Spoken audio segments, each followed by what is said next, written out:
Natural रेसे, प्राकृतिक रेसे।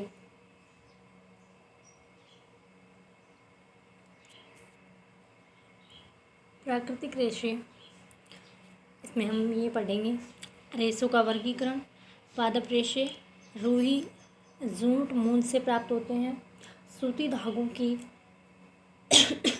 कटाई, बुनाई, वस्त्रों की रंगाई किस प्रकार की जाती है, उनकी छपाई किस प्रकार की जाती है। और जानता वे रेशे कौन से होते हैं? वे रेशे जो जंतुओं से प्राप्त होते हैं, इसके अंतर्गत ऊन, रेशम, इनको शामिल किया जाता है।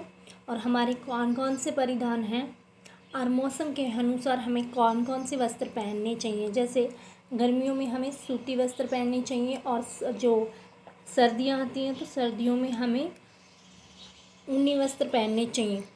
तो फर्स्ट, रेशों का वर्गीकरण। रेशे जो होते हैं वो प्राकृतिक रेशे और कृत्रिम रेशे दो प्रकार के होते हैं। प्राकृतिक रेशे वो होते हैं जिनका पादप स्रोत जो होता है वो प्लांट, प्राकृतिक रेशे जो होते हैं उनका जो सोर्स जो होता है प्लांट एंड एनिमल होते हैं। सेकंड, कृत्रिम या संश्लेषित रेशे वो होते हैं जिनका निर्माण जो होता है वो मनुष्य के द्वारा करता है, मनुष्य खुद जिनका निर्माण करता है, जैसे रेयोन हो गया, डेक्रोन हो गया, नायलॉन हो गया। फिर जो होते हैं पादप रेशे, फर्स्ट लेते हैं तो पादप रेशे कौन से होते हैं? जैसे रुई जो होती है, रुई को कॉटन बोलते हैं। तो रुई जो होती है किससे प्राप्त की जाती है? तो ये है ना, रुई जो है कपास का जो कॉटन का जो फ्रूट होता है, फ्रूट से रुई जो है वो हम प्राप्त करते हैं। और कपास, इसके लिए कपास के फल से हम रुई प्राप्त करते हैं। और कपास के जो बीज होते हैं, बीजों को हम बिनोला कहते हैं। बिनोला, बिनोला किसको कहते हैं? बिनोला, कपास के जो बीज होते हैं उनको हम बिनोला कहते हैं।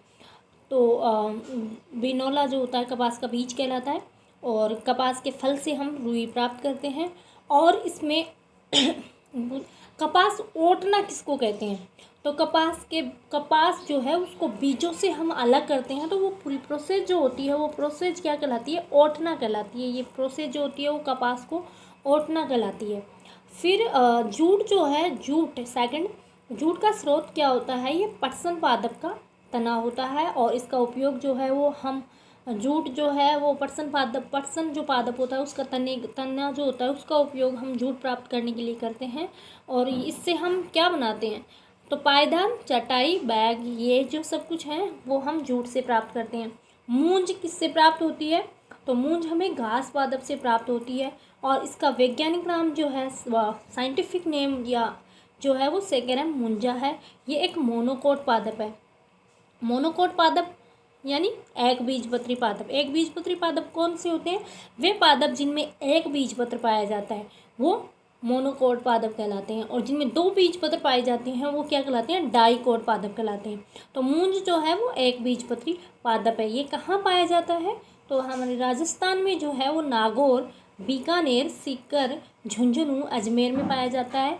और अजमेर में ये जो मूंज है, मूंज से प्राप्त जो मूंज प्राप्त होती है इसका उपयोग जो है कुटीर उद्योग धंधों के रूप में काफ़ी ज़्यादा किया जाता है। तो इसका कमर्शियल यूज भी है, व्यावसायिक उपयोग भी किया जाता है। फिर हम देखते हैं कि सूती कपड़े की हम कताई कैसे करते हैं, उसकी बुनाई कैसे करते हैं। हम नेचुरल रेशों की बात करें तो इसमें रुई आ गया, मूंज आ गया, ये पादप जो होते हैं ये, तो इनकी हम कताई कैसे करते हैं, इनकी बुनाई कैसे करते हैं, इनकी रंगाई कैसे करते हैं, इनकी छपाई कैसे करते हैं। तो सबसे पहले हम कताई देखते हैं। कताई क्या होती है कि पादप जो होता है, पादपों से प्राप्त तंतु जो होते हैं उनसे हम धागा बनाते हैं। तो वो प्रक्रिया क्या कहलाती है? वो कताई कहलाती है। और इसके लिए हम किसका प्रयोग करते हैं? एक तो हम तकली का प्रयोग करते हैं और एक चरखी का उपयोग करते हैं। चरखी का उपयोग गांधी जी भी करते थे। तो तकली का प्रयोग हम करते हैं और चरखे का प्रयोग, इनसे हम कताई करते हैं। कताई का मतलब क्या होता है कि ये मान लीजिए हमारे पास ये जो कोई रेशा था, तो हमने क्या किया कि भाई हमारे पास रुई थी तो उससे हमने क्या किया? धागा बनाया। धागा बनाने की, धागे में चेंज करने की जो प्रक्रिया है वो कताई कहलाती है। और बुनाई क्या होती है कि धागे से हमने क्या बनाया? वस्त्र बनाया। तो ये प्रक्रिया क्या होती है? बुनाई होती है। तो बुनाई के लिए वीविंग और नीटिंग दो प्रोसेस काम में ली जाती हैं। वीविंग क्या होती है कि दो धागे जो होते हैं, दो धागों को आपस में अरेंज करके उससे हम वस्त्र बनाते हैं, तो वो वीविंग कहलाती है। और इसके लिए हम करघों का प्रयोग करते हैं। और एक धागे से हम वस्त्र बनाएं तो ये प्रक्रिया, एक धागे का उपयोग करें, एक धागे से हम वस्त्र बनाएं तो ये प्रक्रिया नीटिंग कहलाती है। और किसके द्वारा की जाती है? हाथ और मशीन के द्वारा की जाती है।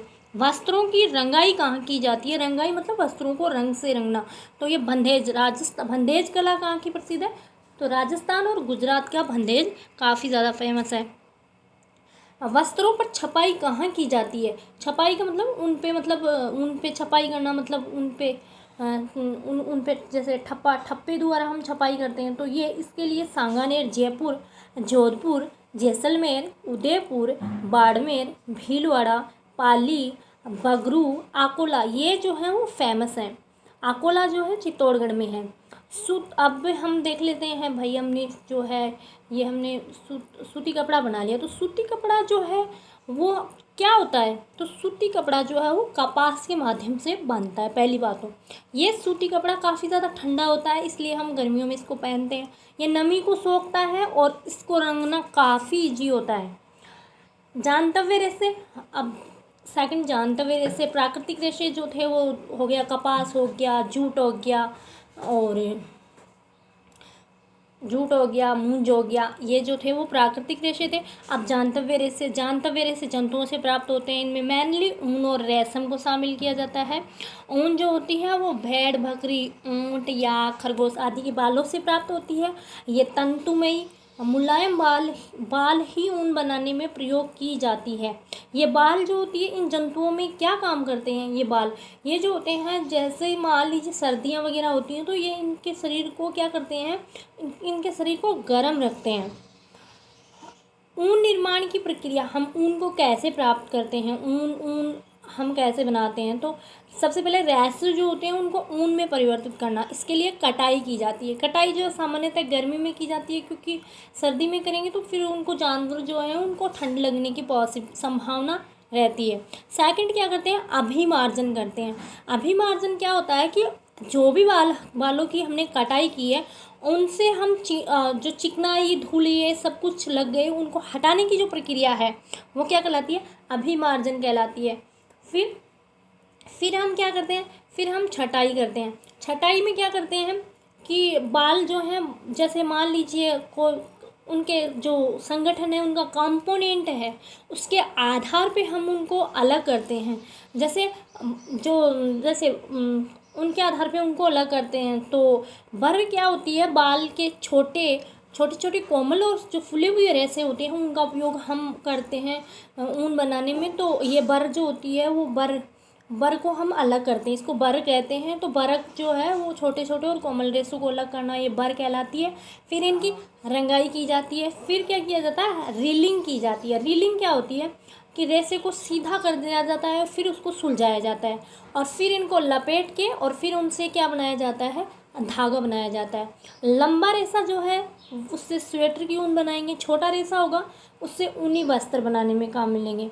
जैसे हम कह सकते हैं, और फिर कुछ चीज़ें फेमस है, जैसे जम्मू कश्मीर जो है, जम्मू कश्मीर में कश्मीरी बकरियाँ अंगोला नस्ल की बकरी होती है। इसकी ऊन काफ़ी ज़्यादा मुलायम होती है और इसकी जो ऊन है उससे सोल बनाया जाता है, जिसको पश्मीना सोल कहते हैं। ये जो ऊन जो ये जम्मू कश्मीर, ये कहाँ पे अपने यहाँ पे जो ऊन प्राप्त करने के लिए जानवरों को पाला जाता है, तो हिमाचल प्रदेश, उत्तराखंड, अरुणाचल प्रदेश, राजस्थान, पंजाब, गुजरात आदि जो हैं स्टेट हैं, वहाँ भेड़ पालन किया जाता है। रेशम कीट जो है वो प्राकृतिक रेशा है। प्राकृतिक रेशा पहला जो हो गया वो हमने ऊन प्राप्त कर लिया, जानतव्य रेशा। सेकंड रेशम क्या होता है? इट इज़ ए नेचुरल रेशा, ये एक प्राकृतिक रेशा होता है। और रेशम का कीट जो होता है वो इसका स्रोत होता है। रेशम के कीट से इसको प्राप्त किया जाता है। रेशम कीट का पालन क्या कहलाता है? सेरीकल्चर कहलाता है, वेरी इंपॉर्टेंट। और ये रेशम का कीट जो है वो कहाँ पे रहता है, तो ये शहतूत के पौधे पे रहता है। और ये क्या खाता है, तो ये पत्तियाँ खाता है। और इसका जीवन चक्र देखें तो सबसे पहले क्या होता है कि जो वयस्क जो होता है वो मादा जो होती है वो अंडे देती है। ये अंडे जो होते हैं, अंडे बाद में क्या होते हैं कि ये लार्वा या फिर लार्वा अवस्था में चेंज हो जाते हैं। इसको लार्वा अवस्था में, इसको इल्ली या कैटरपिलर भी कहते हैं। इस अवस्था में क्या होता है कि इसमें एक विशेष प्रकार की एक ग्रंथि होती है जिसे रेशम ग्रंथि कहते हैं। इससे एक विशेष प्रकार का पदार्थ स्रावित करती है जो धागे धागे जो जिससे क्या होता है कि धागे जो होता है धागा बनाती है ये, जो अपने चारों ओर लपेट लेती है, चारों ओर लपेट लेती है। फिर बाद में क्या होता है, चारों ओर लपेटने के बाद में एक संरचना बनाती है जिसको हम कोकून कहते हैं। और कोकून जो होता है, कोकून का प्रयोग ही हम रेशम जो प्राप्त करने के लिए हम इसका प्रयोग करते हैं। क्या करते हैं कि कोकून बनने के बाद हम क्या करते हैं कि धूप या गर्म पानी या भाप में इसको रखते हैं, तो इससे हमें रेशम प्राप्त हो जाती है। और इसमें क्या होता है, अंदर जो होता है वो प्यूपा होता है। प्यूपा जो होता है वो बाद में वयस्क एडल्ट में चेंज हो जाता है। देश का 90% रेशम उत्पादन हमारे देश में कहाँ होता है, तो ये कर्नाटका में होता है, आंध्र प्रदेश में होता है और तमिलनाडु में होता है। तो जो साउथ इंडिया है, साउथ इंडिया में कर्नाटका में, आंध्रा में और तमिलनाडु, यहाँ पे इसका उत्पादन होता है रेशम के कीड़े की। और सबसे ज़्यादा रेशम कहाँ उत्पादित होती है, तो चीन, चाइना जो है, चाइना में काफ़ी ज़्यादा रेशम उत्पादित होती है। फर्स्ट ऑल ओवर वर्ल्ड में ये फर्स्ट रैंक होती है।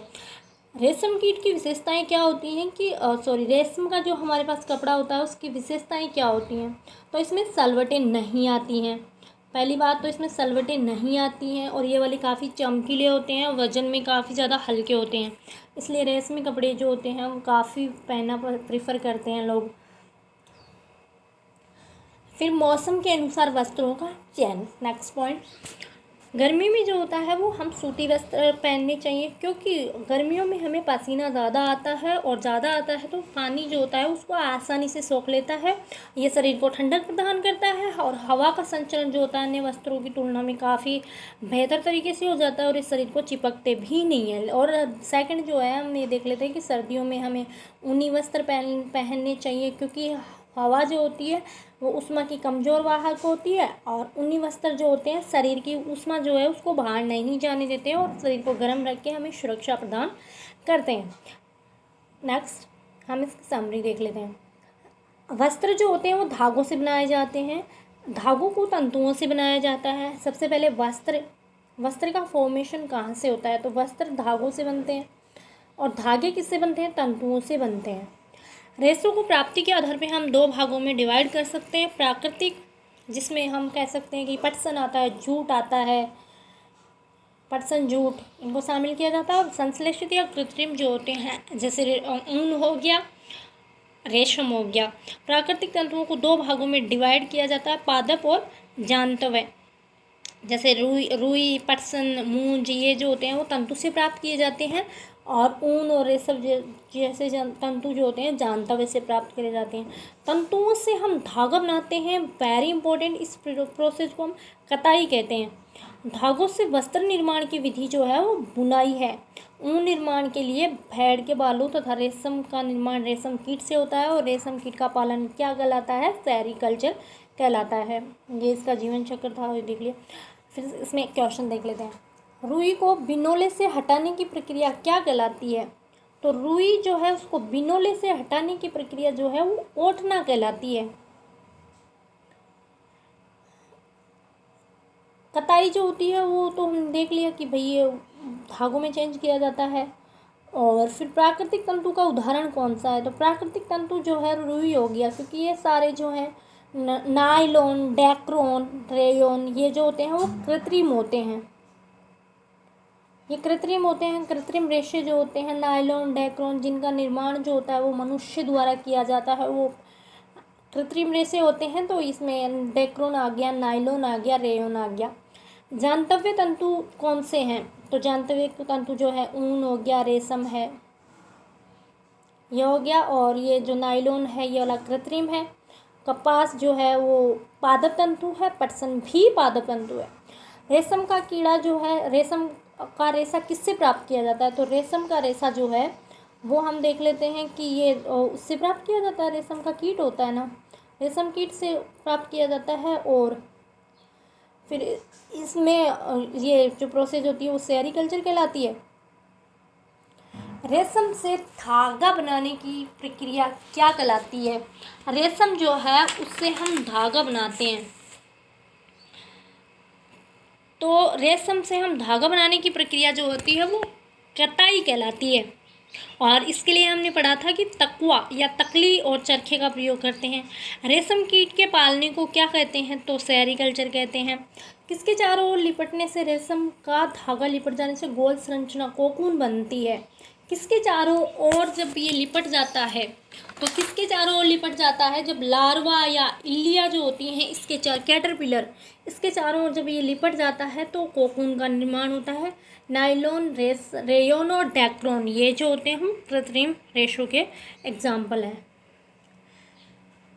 प्राकृतिक और संश्लेषित रेशों में अंतर कीजिए। तो प्राकृतिक जिनका सोर्स जो होता है वो प्रकृति होती है, और संश्लेषित रेशे जिनका सोर्स जो होता है वो मनुष्य होता है, वो संश्लेषित रेशे कहलाते हैं। प्राकृतिक रेशे जो होते हैं पादप रेशे और जानतव्य रेशे। पादप रेशों में हम कह सकते हैं कि जैसे पटसन आ गया, जूट आ गया, और पटसन आ गया, जूट ये आते हैं। संश्लेषित में नायलॉन आ गया, डेक्रोन आ गया, ये आ गया। सूती कपड़े जो होते हैं वो आसानी से पानी को सोख लेते हैं, ये वाले ऐसे होते हैं। और हमारे देश में रेशम का धागा तो ये साउथ इंडिया में होता है। और रेशम से धागा निर्मित करने की प्रक्रिया जो है वो हमने देख लिया।